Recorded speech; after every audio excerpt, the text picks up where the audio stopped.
Well, aren't you a long way from Coach? What if I told you that one sentence dripping with sarcasm and prejudice didn't just ruin a flight attendant's day, it vaporized a $500 million corporate deal? This isn't a story about a simple complaint. This is the story of Dr. Evelyn Reed, a black CEO with a PhD in material science and a company worth billions, who was ordered off a plane for the crime of being in a first-class seat she paid for. But the airline, Aura Airlines, didn't know who they were messing with. They expected her to be quiet. They expected her to be compliant. They didn't expect her to unleash a storm of corporate karma so precise and so devastating it would make Wall Street history. The air in the first-class cabin of Aura Airlines Flight 715 from New York to San Francisco was a carefully curated illusion of tranquility.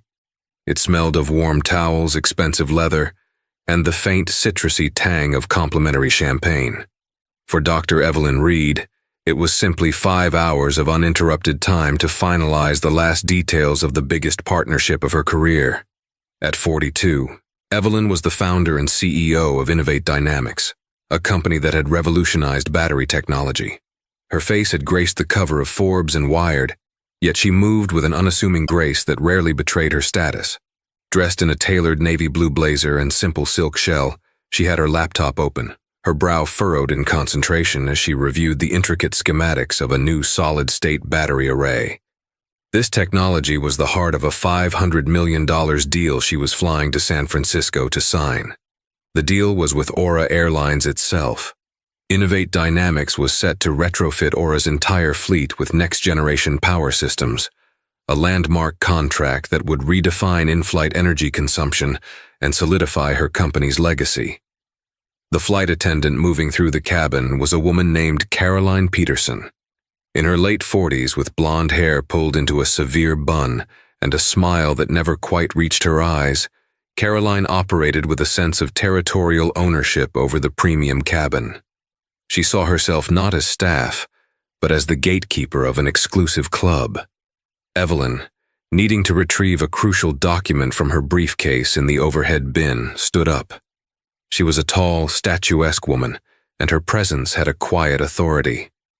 As she reached up, the sleeve of her blazer rode up, revealing a simple, elegant Cartier bracelet on her wrist. Caroline, who was passing by, stopped.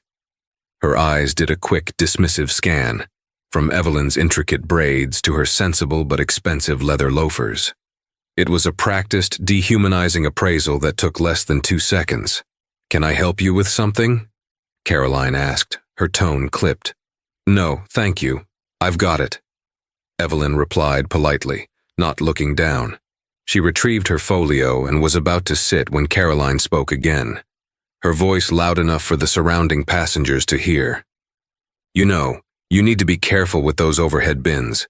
They can be tricky. We can't have things falling out." The implication was clear. You don't belong here. You don't know how things work in this part of the plane. Evelyn paused, folio in hand. She met the flight attendant's gaze. "I've flown first class more times this year than you've likely served coffee," she said, her voice low and steady, devoid of anger but sharp as glass. "I understand how an overhead bin works." A flicker of fury crossed Caroline's face. She had been challenged. The other passengers, a tech bro engrossed in his tablet and a politician reading a newspaper, pointedly ignored the exchange. Evelyn sat down, refusing to give the woman another ounce of her energy. She opened the folio and tried to refocus on her work, but the calm had been shattered. It was a familiar sting, a microaggression she'd dealt with her entire life, but it never got easier. It was the tax she paid for being successful while black. 20 minutes later, Caroline returned, this time with the pre-departure beverage service. She served the man across the aisle with a saccharine smile, then turned to Evelyn. Her professional mask was back in place, but it was thin. "Drink order." "Just water with lemon, please," Evelyn said without looking up. "Of course." Caroline returned and placed the glass on the small table next to Evelyn's laptop. As she did, she accidentally jostled the glass, sending a splash of ice-cold water across Evelyn's keyboard and the critical contract papers she was reviewing. "Oh my goodness, I am so sorry," Caroline exclaimed, her voice thick with false concern. "How clumsy of me." Evelyn shot up, grabbing the soaked papers. They were bleeding ink. Her laptop sputtered and went dark. The schematic, her notes, the finalized addendum, all drenched. It wasn't just clumsy, it felt deliberate. A petty act of sabotage. "This is..." Evelyn started, her voice tight with controlled rage. She took a deep breath, forcing herself to remain composed. This was a completely avoidable accident. "Well," Caroline said, her fake sympathy evaporating, replaced by a defensive sneer. "Maybe if you weren't so cluttered here, these things wouldn't happen." She gestured at Evelyn's workspace, a laptop, a folio, and a pen. That was it. The final straw. The condescension, the insinuation that she was the problem. "Your clumsiness just damaged several $1,000s worth of equipment and confidential documents," Evelyn said, her voice dropping to a dangerous calm. "I would like to speak to your purser. Now." Caroline's eyes narrowed. "I am the lead flight attendant in this cabin. You can speak to me." "No," Evelyn stated, standing to her full height. "I'm not speaking with you. Your behavior has been unprofessional and passive-aggressive since I boarded. This latest incident feels less like an accident and more like a targeted act of disrespect. Get your superior." The confrontation had finally drawn the attention of the other passengers. Caroline, seeing she was losing control, felt a surge of panicked fury. She saw a black woman challenging her authority in her cabin. Her prejudice, simmering just below the surface, boiled over. She took a step back, crossed her arms, and delivered the line that would echo across boardrooms and news headlines. "Well, aren't you a long way from Coach?" she said with a derisive laugh. "Some people just can't handle the upgrade." The cabin fell silent. The tech bro lowered his tablet. The politician peered over his newspaper. The racism was no longer veiled. It was naked, ugly, and undeniable. Evelyn Reed didn't raise her voice. She didn't yell. She simply stared at Caroline with an intensity that made the flight attendant's smirk falter. In that moment, Evelyn wasn't just a passenger. She was the CEO of a multi-billion-dollar corporation, and the woman in front of her had just insulted not just her, but the very principles of respect and dignity her company was built on. "I see," Evelyn said softly. "Please have the gate agent and airport security meet us at the jet bridge. You will be reporting this incident, and so will I, but I suspect our reports will differ." Caroline, realizing she had gone too far, tried to backtrack. "Now hold on, there's no need to be dramatic. The time for discussion is over," Evelyn cut her off. She turned to the passenger across the aisle. "Sir, did you hear what she just said?" The tech bro, a young man named Leo, just nodded, his eyes wide. "Yeah, I heard it." Before Caroline could respond, Evelyn pressed the call button. When another flight attendant arrived, Evelyn spoke with chilling precision. "There has been a serious incident with lead attendant Caroline. I am feeling threatened, and I am requesting to deplane. Please inform the captain and have security meet me. I will not be flying on this aircraft today." The chain of events was set in motion. 15 minutes later, 2 Port Authority officers and a stern-faced Aura Airlines ground manager named Douglas were standing at the door of the plane. Douglas, a man who radiated bureaucratic indifference, listened impatiently as Caroline gave a frantic, twisted version of events, painting Evelyn as an unruly and demanding passenger who became aggressive after a minor spill. He then turned to Evelyn, his expression already hardened with judgment. "Ma'am, we have a flight to get off the ground. I'm going to have to ask you to come with me."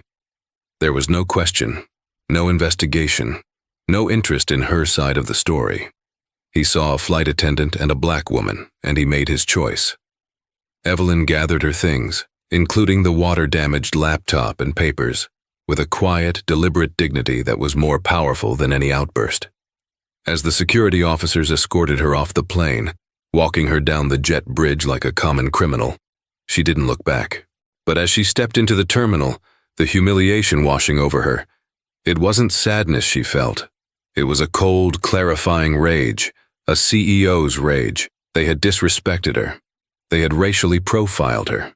And they had done it on the eve of signing a $500 million contract. They thought they were removing an unruly passenger. They had no idea they had just canceled their own deal. The karma wouldn't just be coming. It was already on its way. The office they put her in was a small, windowless box in the depths of LaGuardia's Terminal C. It smelled of stale coffee and industrial cleaner. The Aura Airlines ground manager, Douglas, sat across a metal desk from her, his posture exuding a weary impatience. He had already made up his mind. "Look, Miss Reed," he began, not bothering to use her title. "The flight attendant has filed a report. She says you became verbally abusive after an accidental spill. The captain has the right to refuse service to any passenger who poses a disruption. Our hands are tied." Evelyn sat perfectly still, her hands folded over her ruined folio in her lap. The cold fury from the jet bridge had now crystallized into something far more dangerous: strategy. "Mr. Douglas," she said, her voice even and devoid of emotion. "My name is Dr. Evelyn Reed. I am the CEO of Innovate Dynamics. Your flight attendant, Caroline Peterson, made a series of passive-aggressive remarks, deliberately damaged my property, and then made a racially charged comment to me in front of multiple witnesses. You have not asked for my side of the story. You have not questioned any other passengers. You have simply accepted the word of your employee over a paying first-class customer." Douglas sighed, rubbing his temples. He was a mid-level manager dealing with what he thought was just another entitled passenger. "We have procedures to follow. You can file a complaint with our customer service department. They'll issue you a voucher for the inconvenience." A voucher. The sheer insulting absurdity of it almost made her laugh. A $200 flight voucher to compensate for public humiliation, racial profiling, and the potential derailment of a multi-million-dollar project. "A voucher won't be necessary," Evelyn said softly. She pulled out her phone. "I need to make a call. You can either stay and listen, or you can give me the room." Slightly taken aback by her sudden shift in tone, Douglas hesitated, then grunted and left the room, closing the door behind him. He probably assumed she was calling a lawyer to make an empty threat. Evelyn scrolled through her contacts and pressed the name Ben Carter, her chief operating officer. Ben was her rock, a brilliant, no-nonsense logistical genius who had been with her since Innovate Dynamics was just 3 people in a garage. He answered on the second ring. "Evelyn, you should be in the air. Everything okay?" "I'm not on the plane, Ben," she said, her voice steady. "I was removed." There was a moment of stunned silence on the other end. "Removed? What are you talking about? Was there a security issue, a mechanical problem?" "The issue was with a flight attendant," Evelyn explained, concisely recounting the entire incident, from the initial condescension to the water spill to the final racist remark. She relayed it not as a victim, but as a case study in catastrophic corporate failure. When she finished, Ben let out a low whistle. "Good God, Evelyn. Are you all right?" "I'm fine," she said, and it was true. The hurt was secondary now. The primary emotion was a clear-eyed sense of purpose. "Ben, where are we with the Aura contract? Is the ink dry?" "Not yet. The final signature from their CEO, Richard Sterling, is scheduled for the ceremony tomorrow morning. Our board has already approved our side. Why? Because you're going to cancel it," Evelyn said. Another silence, this one longer, heavier. Ben knew her. He knew she was not prone to impulsive decisions. "Evelyn, hold on," he said slowly, the COO in him instantly calculating the fallout. "That's a $500 million deal. It's the cornerstone of our Q3 valuation. The market is expecting it. Canceling it now, the shockwave would be immense. Our stock will take a massive hit." "It will," Evelyn agreed calmly. "And then it will recover. What won't recover is our integrity if we choose to partner with a company whose culture is so fundamentally rotten that its employees feel empowered to racially profile customers with impunity. Think about it, Ben. What is our brand? Innovation, forward-thinking, integrity. We champion diversity in our own workforce. We have mentorship programs for young women in STEM. How can we, in good conscience, hand $500 million to a company that treats people this way? She stood up and began to pace the small room, her voice gaining intensity. This wasn't just a rude flight attendant, Ben. This was a symptom of a diseased culture. The ground manager, Douglas, didn't even bother to investigate. He saw me, he saw her, and he made a judgment based on a set of ugly, preconceived notions. This is Aura Airlines. This is who they are. Their values are incompatible with ours. Ben was still processing the sheer scale of what she was proposing. The board, they'll have to vote on this. Arthur Kensington will have a stroke. Arthur Kensington was a holdover from their initial round of venture capital funding, an old-money traditionalist who viewed everything through the cold lens of a balance sheet. Let him, Evelyn said. I will handle Arthur. I will handle the board. Right now, I need you to do 2 things. First, draft a preliminary termination notice. Cite irreconcilable differences in corporate values and a failure to meet basic standards of professional conduct, effective immediately. Second, I want you to leak it, not officially. A quiet tip to our contact at the Wall Street Journal. Let them break the story. Let the reason be vague at first. Let Aura wonder what hit them. This was the twist of the knife. A public announcement would give Aura time to spin the narrative. A leak would create chaos and force them to react from a position of ignorance and panic. They'll deny everything, Ben warned. Let them, Evelyn said. They'll be denying something they don't even understand yet. By the time they figure out this fire started with a flight attendant in seat 2A, their credibility will already be ashes. Ben was quiet for a moment longer. Then his voice came back, firm and resolute. He was in. Okay, Evelyn, I'm on it. What about you? How are you getting to San Francisco? A grim smile touched Evelyn's lips for the first time that day. Book me on the next flight out, any airline except Aura. And Ben, book me in coach. I think I'll be more comfortable there. She hung up the phone. The decision was made. The die was cast. She sat back down, a sense of calm descending upon her. The humiliation had been replaced by the thrill of the counterattack. Aura Airlines had tried to put her in her place. They had no idea she was about to do the same to them, on a scale they couldn't possibly imagine. She opened the door. Douglas, the ground manager, was leaning against the wall, scrolling on his phone. He looked up, annoyed. Are you finished?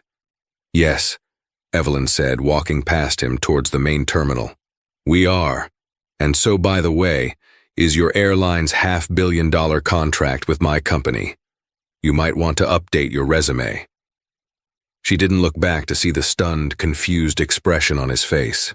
She had a new flight to catch, a board to convince, and a corporate war to win. The emergency board meeting for Innovate Dynamics was convened not in their sleek Silicon Valley headquarters, but via a secure video conference link that crackled with tension. Evelyn, now in a hotel suite in San Francisco, looked out at the city lights, her reflection a calm silhouette against the glittering backdrop. On her screen, a dozen faces stared back at her from their respective locations, a gallery of concern, confusion, and outright disbelief. Ben Carter was there, his expression a neutral mask of professionalism, but she could see the supportive set of his jaw. Others, like the young progressive head of marketing, looked intrigued. But all eyes inevitably drifted to the top center square, occupied by Arthur Kensington. Arthur, in his late 60s, with a mane of silver hair and a lifetime of Ivy League privilege etched into his features, looked apoplectic. He represented the old guard, the money men who had initially invested in Evelyn's genius but were perpetually unnerved by her conviction. Let me see if I have this straight, Evelyn. Arthur began, his voice dangerously smooth. You were subjected to, by your own account, a rude flight attendant, an unfortunate and deeply unprofessional incident to be sure. And in response, you have unilaterally decided to detonate a $500 million contract, the largest in this company's history, without board consultation. I did not make a unilateral decision, Arthur. Evelyn corrected him, her tone cool and precise. I made an executive judgment call based on a catastrophic failure of corporate character from our prospective partner. I called this meeting for the board to ratify that judgment. Ratify it? Arthur scoffed, a humorless laugh escaping his lips. We should be holding a vote on your immediate suspension. The market is going to crucify us. Our stock is already down 6% in after-hours trading based on the journal leak.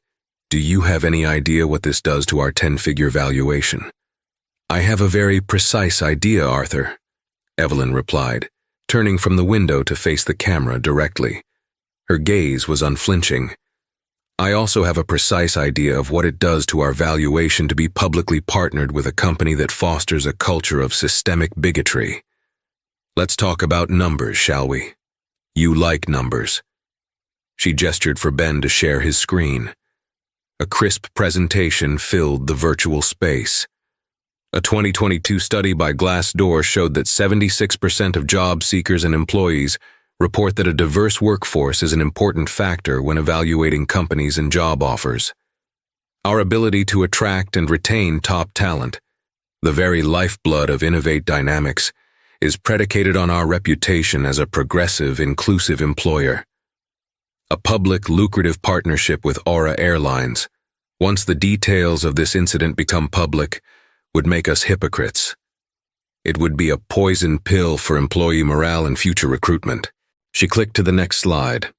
Furthermore, a Deloitte report from 2023 on brand reputation found that consumers are increasingly making purchasing decisions based on brand values. 57% of consumers are more loyal to brands that commit to addressing social inequities.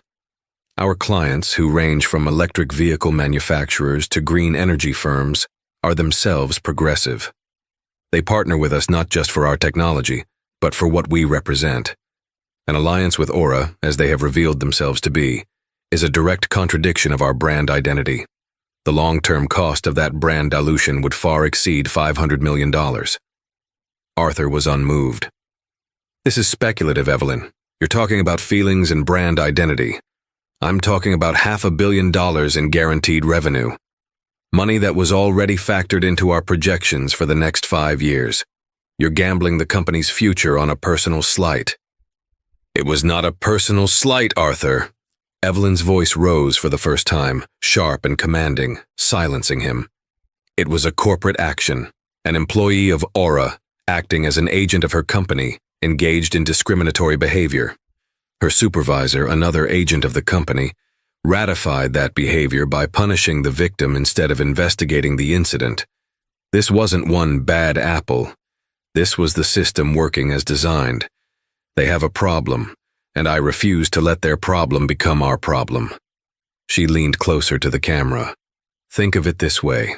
If we were about to acquire a company and our due diligence revealed its factories were unsafe and polluting a local river, would we go through with the deal? Of course not. The liability is too great. What I experienced on that plane was a form of cultural pollution. The liability to our brand, our people, and our soul is too great. I will not sign it. A long silence filled the virtual room. The other board members looked from Evelyn's determined face to Arthur's furious one. They were at an impasse. Finally, a soft voice spoke up. It was Maria Flores, a respected tech ethicist who had joined the board 2 years prior. Arthur, she said gently, I understand your position on the fiscal responsibility we all share, but Evelyn is making a crucial point about a different kind of liability. In the 21st century, a company's values are one of its most significant assets. What is the dollar value of trust? What is the cost of being on the wrong side of history? We have seen countless examples of companies suffering irreparable harm for ignoring these questions. Look at Uber's scandals in 2017, or the backlash against brands that stay silent on major social issues. The public's memory is long, and their wallets follow their principles. Ben Carter chimed in. From a purely operational standpoint, the termination is already in motion. The WSJ piece is out. To reverse course now, to go crawling back to Aura, we would look weak, foolish, and unprincipled. We would validate Arthur's claim that it was just a personal slight and invalidate Evelyn's leadership. The damage at that point would be catastrophic. The logic was closing in on Arthur. He was cornered not by emotion, but by a modern corporate strategy he fundamentally disliked but could not logically refute. He saw the faces of the other board members nodding in agreement with Maria and Ben. He had lost the room. He sank back in his chair, his face grim. So what's the plan, Evelyn? You've blown a $500 million hole in our revenue stream. How do you propose to fix it? Evelyn's expression softened, but her eyes remained steely. We don't need to fix it, Arthur. We need to leverage it. We are about to become the lead story in every business journal in the country, a company that walked away from a fortune to stand by its principles. The right partners will notice. Solstice Air, for one, has been trying to get a meeting with us for months. Their corporate culture is famously people-centric. I suspect their CEO will be calling me by sunrise. We didn't lose a deal. We just opened ourselves up for a better one. She looked at each board member one by one. I need your vote. Let's make it official. All in favor of ratifying the termination of the Aura Airlines contract. Ben's hand went up instantly, then Maria's, then two more. After a moment's hesitation, another. Finally, only Arthur remained, his arms crossed. He stared at Evelyn's unyielding image on the screen, a muscle twitching in his jaw. With a heavy, defeated sigh, he slowly, grudgingly raised his hand. The vote was unanimous. The battle was won, but the war was just beginning. Now the world would be watching. The news didn't just break. It detonated. The Wall Street Journal headline was a dagger. Innovate Dynamics halts $500 million deal with Aura Airlines, citing irreconcilable differences. In the gleaming 50th-floor office of Aura Airlines CEO Richard Sterling, the article felt like a physical blow. Sterling, a man whose silver hair and tailored suits were designed to project an aura of unflappable control, was very much flapped. He slammed his hand down on his mahogany desk, rattling a collection of silver airplane models. Irreconcilable differences. He roared into his speakerphone, connected to his head of public relations, Jessica Chen. What the hell does that mean? We had a done deal. We were shaking hands tomorrow. Get Evelyn Reed on the phone. Now. She's not taking our calls, Richard. Jessica's voice was strained. Her office is stonewalling. They're directing all inquiries to a statement they're releasing later today. Richard Sterling was a product of an older school of business, one where problems could be solved with a firm handshake, a round of golf, or, if necessary, a well-placed threat. This new-age corporate activism baffled and infuriated him. This is a shakedown, he snarled, pacing his office. She wants more money, a bigger piece of the pie. It's a last-minute power play. Unbelievable arrogance. I'm not sure it's about money, Richard, Jessica said carefully. The language, irreconcilable differences in corporate values, that's deliberate. It's meant to wound. Something else is going on here. Sterling stopped pacing. Find out what it is. Dig into Innovate. Are they in financial trouble? Is a competitor trying to poach the deal? I want every skeleton in Evelyn Reed's closet on my desk by noon. As Jessica mobilized her team to do damage control, a low-priority incident report from LaGuardia finally trickled up the chain of command. It detailed the removal of a disruptive passenger named Evelyn Reed from Flight 715 the previous day, following a confrontation with a flight attendant. When the report landed on Sterling's desk, he initially dismissed it. A customer service issue? Don't be ridiculous. This woman is a CEO. She's not getting kicked off a plane like some spring breaker. But the name was a perfect match. The timing was a perfect match.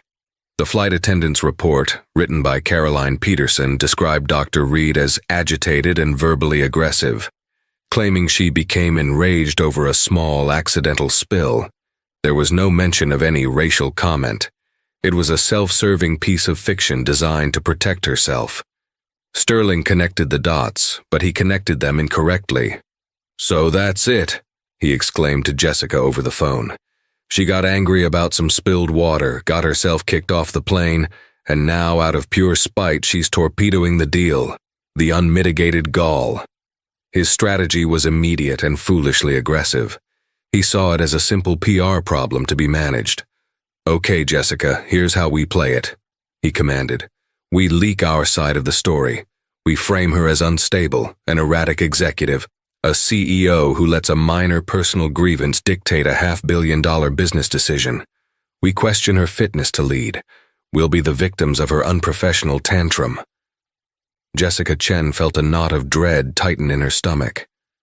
"Richard, that's incredibly risky. Attacking a respected self-made black female CEO? The optics on that are terrible. It could backfire spectacularly." "Nonsense," Sterling snapped.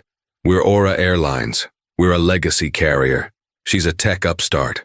We control the narrative. Now I want that flight attendant, Caroline, brought in for an interview. We need to make sure her story is rock solid. Have legal prep her.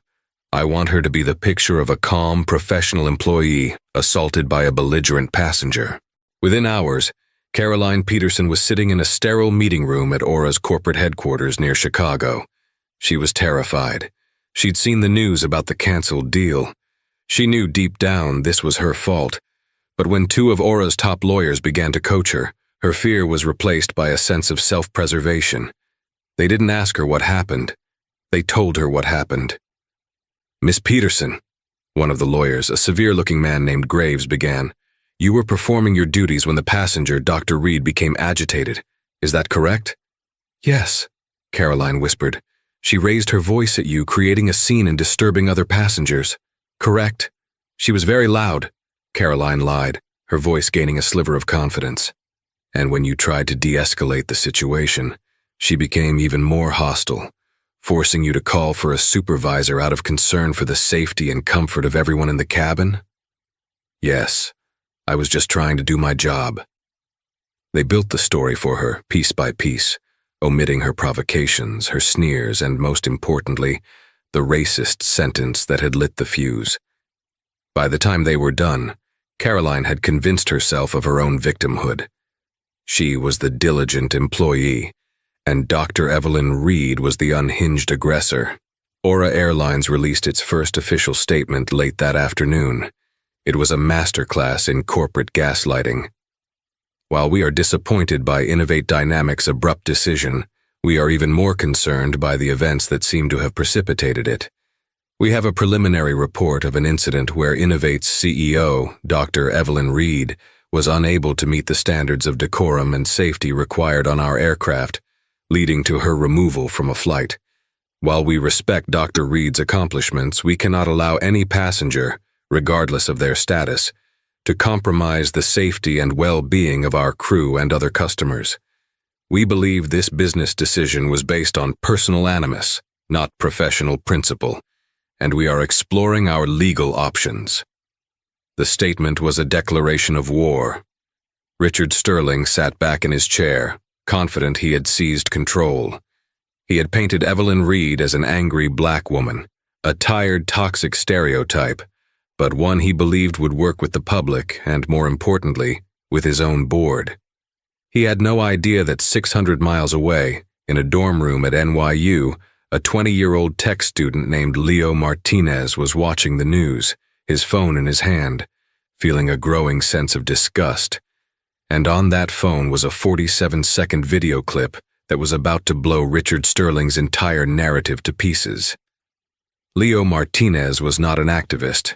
He was a computer science major who spent most of his time coding, studying, and trying to figure out how to pay off his student loans. The first-class seat on Flight 715 had been a fluke, a reward from his father for making the dean's list, a rare taste of a world he didn't belong to. He'd been more interested in the free ice cream sundae than the cabin's interpersonal dramas. But the exchange between the elegant black woman and the vindictive flight attendant had been impossible to ignore. It had made him uncomfortable. When the flight attendant, Caroline, had spat out that line, "Well, aren't you a long way from Coach?" Leo had instinctively winced. It was the kind of thing his own grandmother, a proud Puerto Rican woman, had faced her whole life. Without even thinking, his thumb had found the video record button on his phone. which he'd been holding under the armrest. He only captured 47 seconds. The clip started just after the racist comment. It showed the black woman, Dr. Reed, standing with an almost supernatural calm. Her voice was clear, firm, but not yelling. "I see," her voice says in the video. "Please have the gate agent and airport security meet us at the jet bridge. You will be reporting this incident, and so will I, but I suspect our reports will differ." The video then panned slightly, catching the flight attendant's face, a mask of panicked anger, as she tried to backtrack. It captured Dr. Reed's firm dismissal and her turning to him. "Sir, did you hear what she just said?" Leo's own shaky voice is audible off camera. "Yeah, I heard it." The clip ended there. It wasn't the whole story, but it was enough. It was the truth. He hadn't thought much of it after the woman was escorted off. But now, sitting in his dorm room, he was watching the news on his laptop. A stern-faced Aura Airlines spokesperson was reading the company's official statement, painting Dr. Evelyn Reed as an out-of-control, angry passenger. "We cannot allow any passenger, regardless of their status, to compromise the safety and well-being of our crew," the spokesperson droned. Leo felt a surge of hot anger. It was a complete lie, a fabrication. They were publicly crucifying this woman to protect their brand and their employee. He looked down at the phone in his hand. That 47-second clip was no longer just a random video. It was evidence. It was a weapon. He was scared.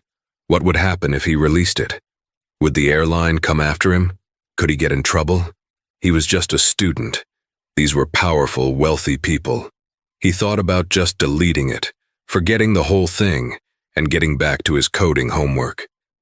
Meanwhile, in a San Francisco law office, Dr. Reed's newly retained lawyer, Marcus Thorne, was beginning his own offensive. Marcus was legendary in Silicon Valley, a sharp, impeccably dressed black man who specialized in high-stakes corporate litigation. He moved with the confidence of a chess grandmaster who saw the whole board. "They've chosen the angry black woman narrative," Marcus said, pacing in front of Evelyn. "It's as predictable as it is disgusting. They believe they can discredit you before you can discredit them." "It's a lie," Evelyn said simply. "Of course it is," Marcus replied. "But lies are effective until they are confronted with indisputable truth. We need to find that truth. We need to find witnesses. A first-class cabin is a small space. Someone saw something." His legal team was already at work, cross-referencing the flight manifest with public records. They were trying to identify the other passengers in the cabin, but it was a slow, painstaking process. They sent a feeler to the politician type, a state assemblyman from Albany, but his office replied with a curt, "No comment," unwilling to get involved. The other passengers were proving elusive. "What about the flight attendant?" Evelyn asked. "Caroline Peterson." "My investigator is already on it," Marcus said with a thin smile. "And Miss Peterson, it seems, has a history." He pulled up a file on his tablet. "This is preliminary, but we found 3 separate internal complaints filed against her over the last 4 years, all from minority passengers. One from a Latino businessman who claimed she deliberately skipped him during meal service. Another from an Asian family who said she made a condescending remark about their English. A third from a black musician who alleged she accused him of trying to steal a blanket. All 3 complaints were dismissed internally by Aura, with a note about customer misunderstanding. Evelyn nodded slowly. "So this isn't a one-time lapse in judgment. It's a pattern of behavior that Aura has actively ignored and enabled." "Exactly," Marcus said. "We're not just fighting your case anymore. We're building a case against Aura's entire corporate culture. Their statement wasn't just a defense, it was an admission. They admitted they removed you. Now we just have to prove why. But it's still their word against yours. He said, she said in the press is messy. We need something more. We need a smoking gun."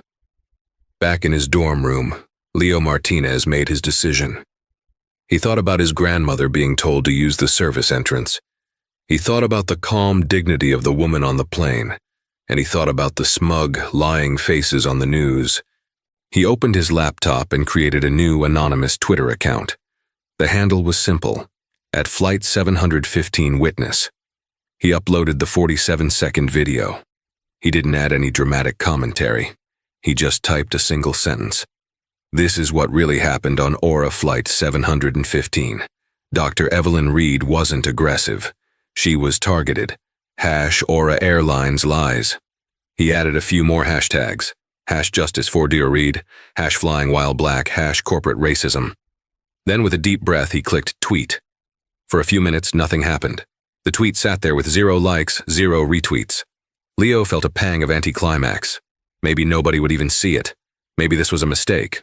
Then it got 1 like, then a retweet from a small social justice account. Then another, then a dozen. Within an hour, it had 1,000.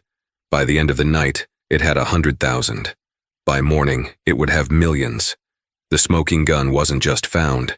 It had been fired into the heart of the internet for the entire world to see. And the sound of the blast was about to shatter the boardroom doors of Aura Airlines. The internet does not deliberate. It incinerates. The video from at Flight 715 Witness spread like a digital wildfire, leaping from Twitter to Instagram, from Facebook to TikTok, and finally, into the ravenous maw of the 24-hour news cycle. By 7 a.m., it was the lead story on every morning show. The 47-second clip was played on a loop, juxtaposed with Aura Airlines' self-righteous statement. The contrast was damning. On one side of the screen, there was Aura's official narrative, a supposedly unruly and aggressive CEO.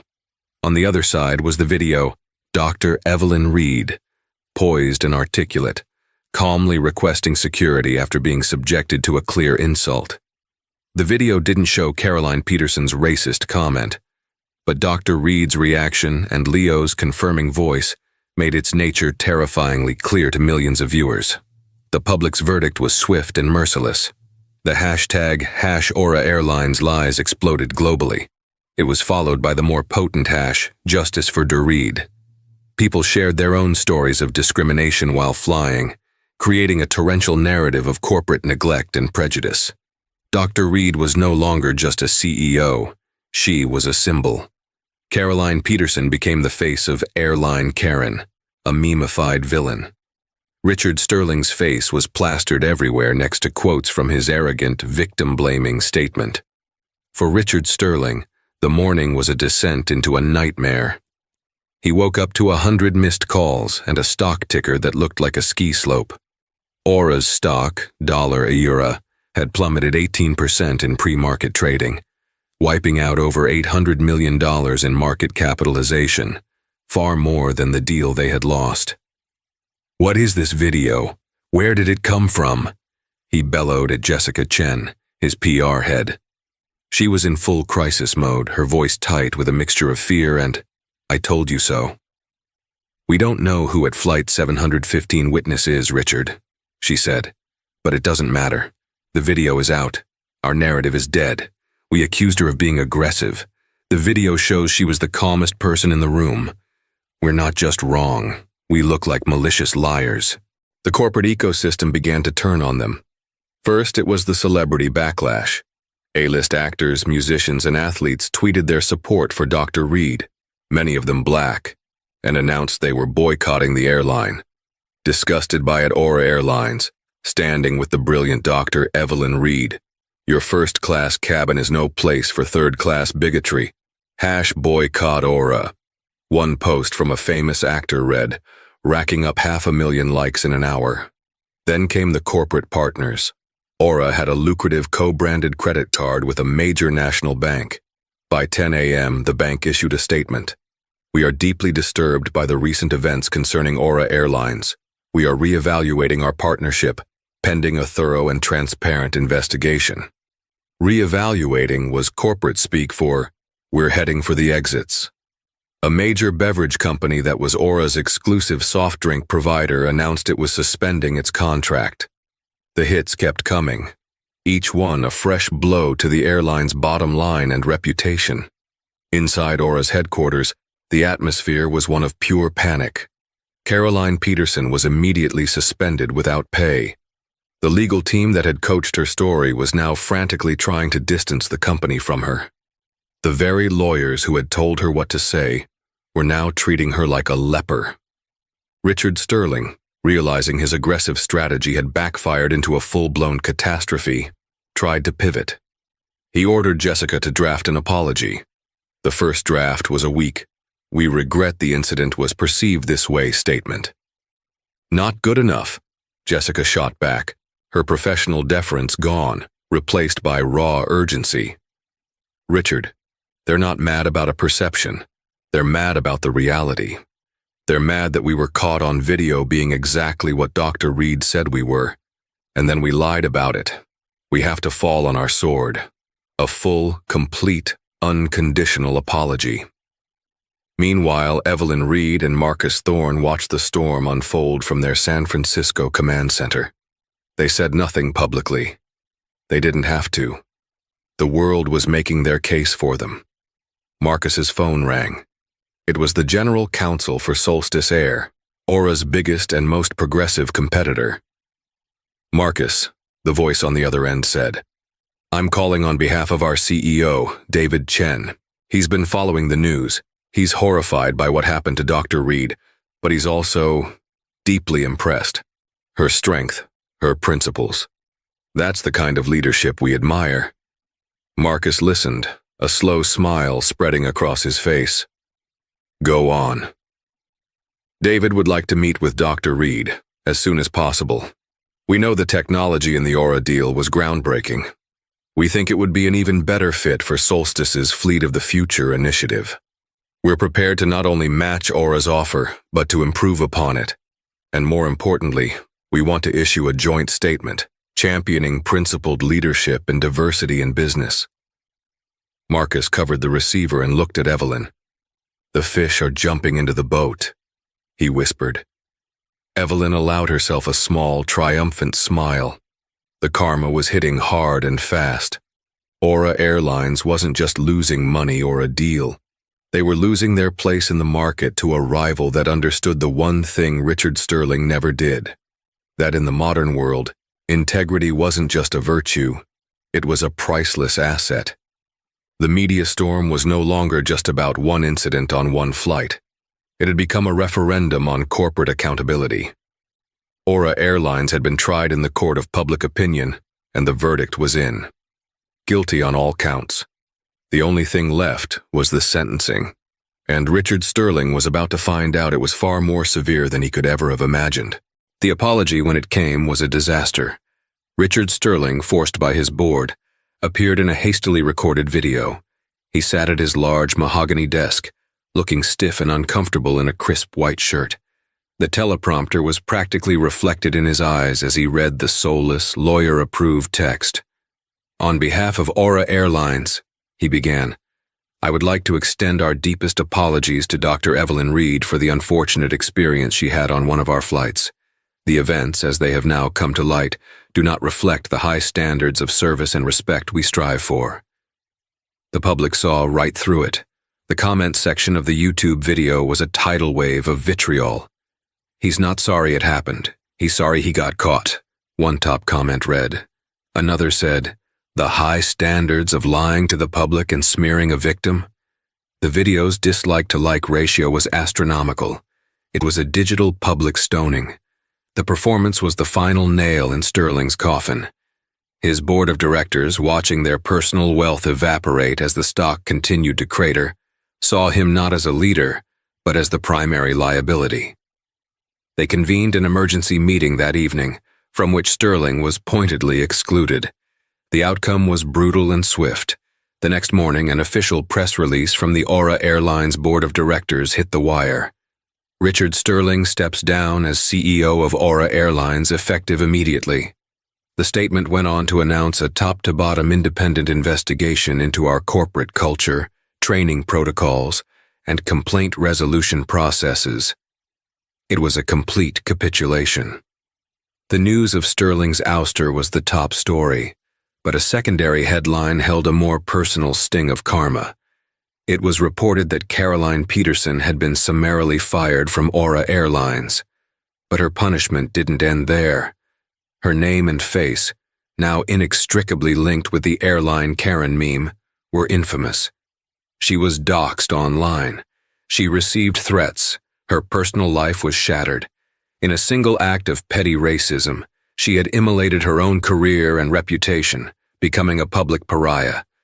The hard karma had hit, but the story wasn't over. The final, perfect twist came a week later. The setting was a brightly lit press conference in the main atrium of Solstice Air's gleaming, eco-friendly headquarters. A massive screen behind the podium showed the logos of Solstice Air and Innovate Dynamics side by side. Dr. Evelyn Reed stood at the podium, looking radiant and powerful. Beside her stood David Chen, the widely respected CEO of Solstice. Today, Chen began, is about more than just a new partnership. It's about a shared vision for the future. A future where technology makes us more efficient, but also one where our corporate values make us more human. He smiled warmly at Evelyn. We are therefore honored to announce a new, exclusive partnership with Innovate Dynamics, a deal valued at not $500 million but $750 million, to revolutionize our fleet and set a new standard for green aviation. A gasp went through the crowd of reporters. He wasn't finished. Furthermore, he said, his voice ringing with conviction, Solstice Air is making a $25 million donation in Dr. Reed's name to a consortium of nonprofits dedicated to advancing women and minorities in STEM fields. Let me be clear. We are not just investing in Dr. Reed's technology. We are investing in her integrity. When she walked away from that deal, she didn't just stand up for herself.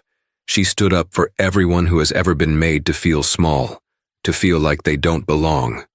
That kind of courage is the most valuable asset any leader can possess, and we are proud to be her partner. Evelyn then stepped to the microphone. She didn't gloat. She didn't mention Aura Airlines or Richard Sterling or Caroline Peterson by name.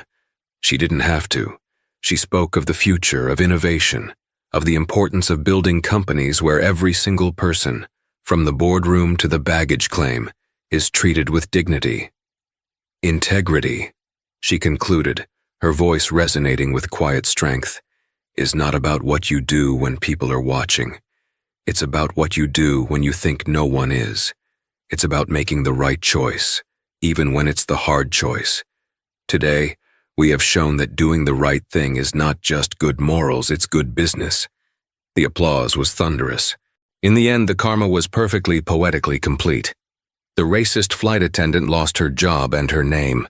The arrogant CEO lost his position and his legacy. The airline that fostered a toxic culture lost hundreds of millions in value, its reputation in tatters, and was forced into a humiliating public reckoning. And Dr. Evelyn Reed, the woman they tried to humiliate and dismiss, she didn't just get justice. She got a bigger, better deal. She elevated her company to new heights. She became a national icon of corporate integrity and quiet strength. She had turned an act of ugly prejudice into a monument to her principles, proving that the most powerful response to being told you don't belong is to build a world where you undeniably do. This story is a testament to what happens when quiet dignity decides to get loud. Dr. Evelyn Reed's journey wasn't just about revenge, it was about reaffirming a fundamental truth. In our interconnected world, a company's character is as valuable as its capital. Aura Airlines learned that $500 million lesson. They thought they could control the narrative, but they forgot about the power of a single witness, the speed of the internet, and the unyielding strength of a leader who refused to be diminished. This real-life drama shows that karma isn't always a distant cosmic force. Sometimes, it's a series of shrewd business decisions delivered with ice-cold precision. If this story of justice and spectacular corporate karma moved you, show your support by hitting that like button. Share this video so more people can hear how one woman's integrity toppled an empire of arrogance. And most importantly, subscribe to the channel for more incredible real-life dramas where karma doesn't just knock, it breaks down the door.